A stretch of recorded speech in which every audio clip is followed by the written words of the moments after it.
Et on passe au sujet du soir. La journée internationale de l'alphabétisation nous interpelle. Aujourd'hui, l'analphabétisme, c'est aussi l'exclusion numérique. À l'ère digitale, savoir lire et écrire, c'est aussi savoir naviguer en ligne, produire du savoir et accéder à ses droits. L'alphabétisation n'est plus un luxe, mais un droit universel. Et pour en parler avec nous ce soir, Monsieur Amadou Tijani Ba, professeur et syndicaliste. Bonsoir, Monsieur Ba.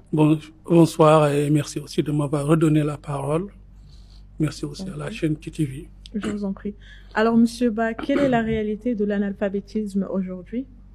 Actuellement, avant tout, quand même, j'aimerais juste rappeler que l'alphabétisation est un droit fondamental et que l'alphabétisation aussi est la base de l'acquisition de tout savoir, le savoir-vivre, le savoir-être aussi. Mais malheureusement, actuellement en Mauritanie, nous savons qu'on a des lacunes au niveau de l'enseignement. On a des élèves qui viennent au collège qui ne savent ni lire ni écrire. Alors ça, c'est la base de l'apprentissage, c'est la base aussi de l'alphabétisation. Donc, il faut revoir nos méthodes, tout simplement. Alors, selon vous, quelles catégories sont les plus touchées? Bon, comme vous le savez, ici, quand même, on a deux catégories de population. Ceux qui vivent dans les capitales régionales ou bien ceux qui vivent dans les milieux ruraux. Alors, ces gens-là, surtout les enfants, les filles sont les plus vulnérables, malheureusement. Et en quoi cela freine-t-il le développement du pays? Bon, vous savez que nous, on est un peuple jeune. Si le peuple n'est pas tout alphabétisé, comment voulez-vous que ce peuple se développe? Ce peuple aille au moins le petit grain de patriotisme et de nationalisme. Je ne vois pas. Mais en étant analphabète, on dérive dans le mauvais sens. Et là, on est loin quand même du cadre économique jovial que nous espérons. Et quelle efficacité des programmes passés? Bon, les programmes scolaires, il faut revoir la base, parce que la formation, c'est une formation de base.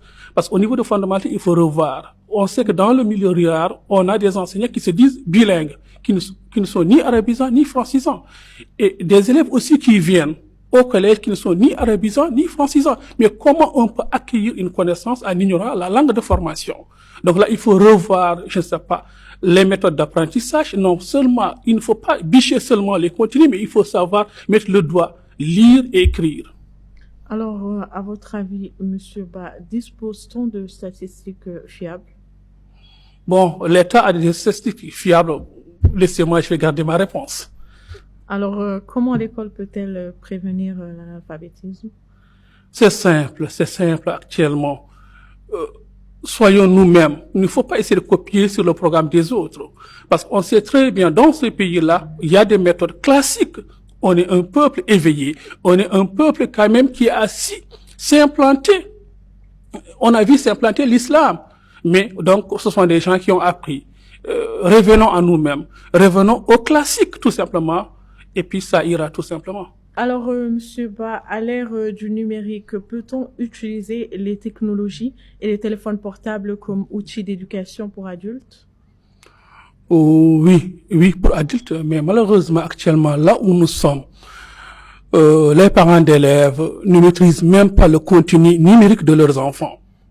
Là aussi, c'est un problème. Vous savez que l'espace numérique aussi est tellement confectionné pour les personnes intelligentes et conscientes aussi. Pour une personne consciente, l'espace numérique peut raccourcir le temps d'apprentissage, de comportement, et ainsi de suite. Donc, il y a beaucoup de choses qui sont dans ces espaces numériques que l'élève peut utiliser. On adulte aussi peut utiliser. Mais malheureusement aussi, nos enfants et nous-mêmes, souvent, on est juste des consommateurs passifs. Nous utilisons des contenus qui n'ont aucun rapport, aucun rajout sur la culture, sur l'économie, et ainsi de suite.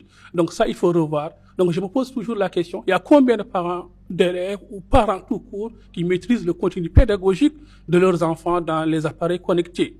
J'en dirais peu.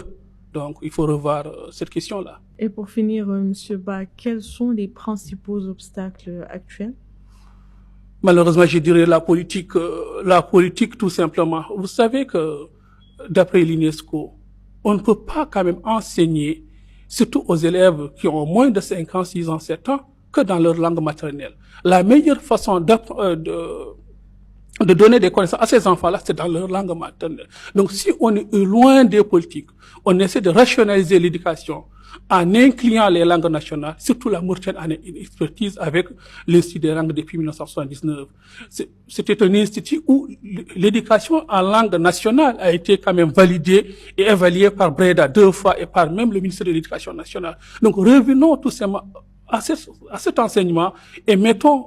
Actuellement, on a l'IPLAN au lieu de l'Institut des langues nationales pour mettre en exerce ce programme officiel et à ce que tout enfant mauritanien soit enseigné dans sa langue nationale, qu'il puisse maîtriser l'alphabet, la lecture et les calculs. Et ça ira, tout simplement. On n'a que le seul moyen de faire sortir ce peuple-là de sa marasme et tout ce qu'on a comme mot.